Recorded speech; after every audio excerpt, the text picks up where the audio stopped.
जब भी वेनेजुएला का नाम न्यूज़ में आता है, ज़्यादातर लोग सिर्फ क्राइसिस, महंगाई, प्रोटेस्ट्स और पॉलिटिकल इंस्टेबिलिटी के बारे में सोचते हैं। लेकिन असल कहानी यहीं पर ख़त्म नहीं होती। ये सिर्फ एक मुल्क की कहानी नहीं, ये एक ऐसी कहानी है जो पूरी दुनिया को जोड़ देती है। इस कहानी में ऑयल और रेयर अर्थ मिनरल्स हैं और वो ग्लोबल पावर्स हैं जो रिसोर्सेज के ज़रिए दुनिया पर असर डालना चाहती हैं।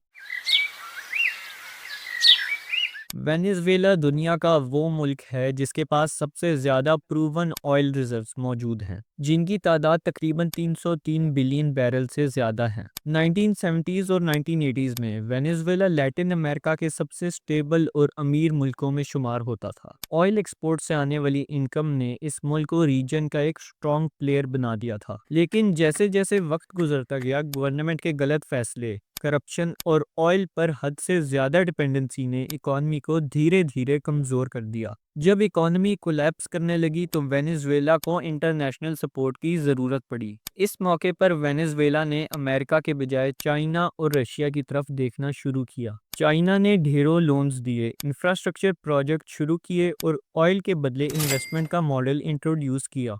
रशिया ने डिप्लोमेटिक और एनर्जी कोऑपरेशन बढ़ाई और यहीं से अमेरिका और वेनेजुएला के दरमियान टेंशन बढ़ना शुरू होगी। अमेरिका हमेशा से एनर्जी को सिर्फ फ्यूल नहीं बल्कि पावर समझता आया है। ऑयल का मतलब ये होता है कि आपके पास ग्लोबल मार्केट्स पर असर आ जाता है, करेंसी पर कंट्रोल आ जाती हैं और जियो पॉलिटिक्स में लेवरेज आ जाती है। जब वेनेजुएला ने अमेरिका की बात सुनना छोड़ दी और चाइना के साथ एनर्जी डील्स बढ़ाना शुरू की, तो वॉशिंगटन के लिए ये एक सीरियस स्ट्रेटेजिक कॉन्सर्न बन गया। इसके बाद अमेरिका ने वही किया जो ये करता आया है। अमेरिका ने सैंक्शंस लगाए, जिनका मकसद वेनेजुएला को इकोनॉमिकली आइसोलेट करना था। सैंक्शंस का सबसे बड़ा असर वेनेजुएलन ऑयल इंडस्ट्री पर पड़ा। ऑयल प्रोडक्शन गिर गई, एक्सपोर्ट्स कम हो गए और मुल्क की फॉरेन इनकम ऑलमोस्ट रुक सी गई। इसका नुकसान सबसे ज्यादा आम लोगों को हुआ। लेकिन जियो पॉलिटिक्स में सैंक्शंस का एक और मकसद भी होता है, प्रेशर के जरिए कंट्रोल हासिल करना।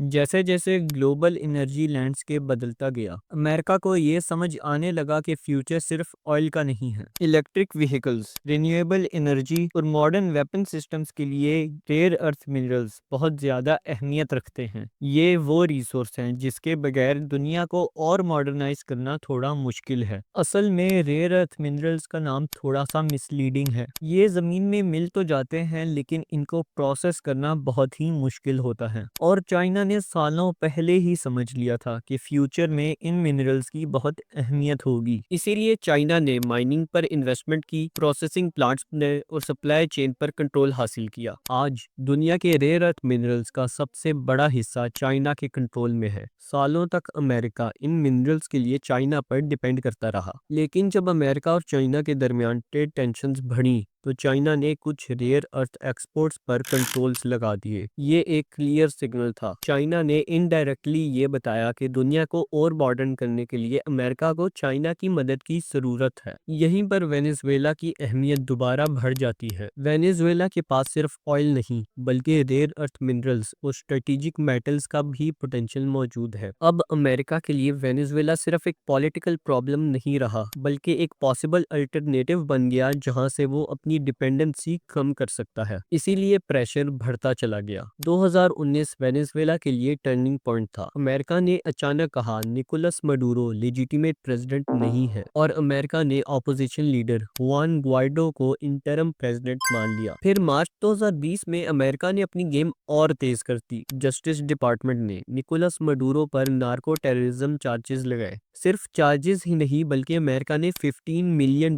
की बाउंटी भी अनाउंस की। ये पहली दफा था कि एक सिटिंग प्रेसिडेंट को इंटरनेशनल क्रिमिनल की तरह ट्रीट किया गया। इसी प्रेशर स्ट्रेटजी का सबसे रियल एग्जांपल था एलेक्स साब का अरेस्ट। जून 2020 में एलेक्स साब, जो वेनेजुएला के लिए डिप्लोमेट के तौर पर काम कर रहा था, अफ्रीका में गिरफ्तार हो गया। अमेरिका ने इसकी रीजनिंग की कि वो सैंक्शंस तोड़ रहा था। 2021 में एलेक्स साब को अमेरिका ले जाया गया और उसकी कोर्ट हियरिंग्स हुई। ये क्लियर मैसेज था कि अमेरिका अब सिर्फ बात नहीं कर रहा बल्कि लोगों को इंडिविजुअली टारगेट कर रहा है। और अब जनवरी 2026 के स्टार्ट में डोनाल्ड ट्रंप ट्रुथ सोशल पर लिखते हैं कि यूनाइटेड स्टेट्स ने सक्सेसफुली एक स्ट्राइक कैरी आउट की है वेनेजुएला और उसके लीडर प्रेसिडेंट निकोलस मडूरो के खिलाफ, जिनको उनकी बीवी के समेत कैप्चर कर लिया गया है और कंट्री से बाहर ले जाया गया है। और इस स्ट्राइक से तकरीबन 100 से ज़्यादा लोग मारे जा चुके हैं और तकरीबन इतने ही जख्मी हुए हैं। अब देखते हैं कि आगे आने वाले सालों में क्या होगा और क्या अमेरिका वेनेजुएला की रिसोर्सेज को यूज़ करेगा या नहीं।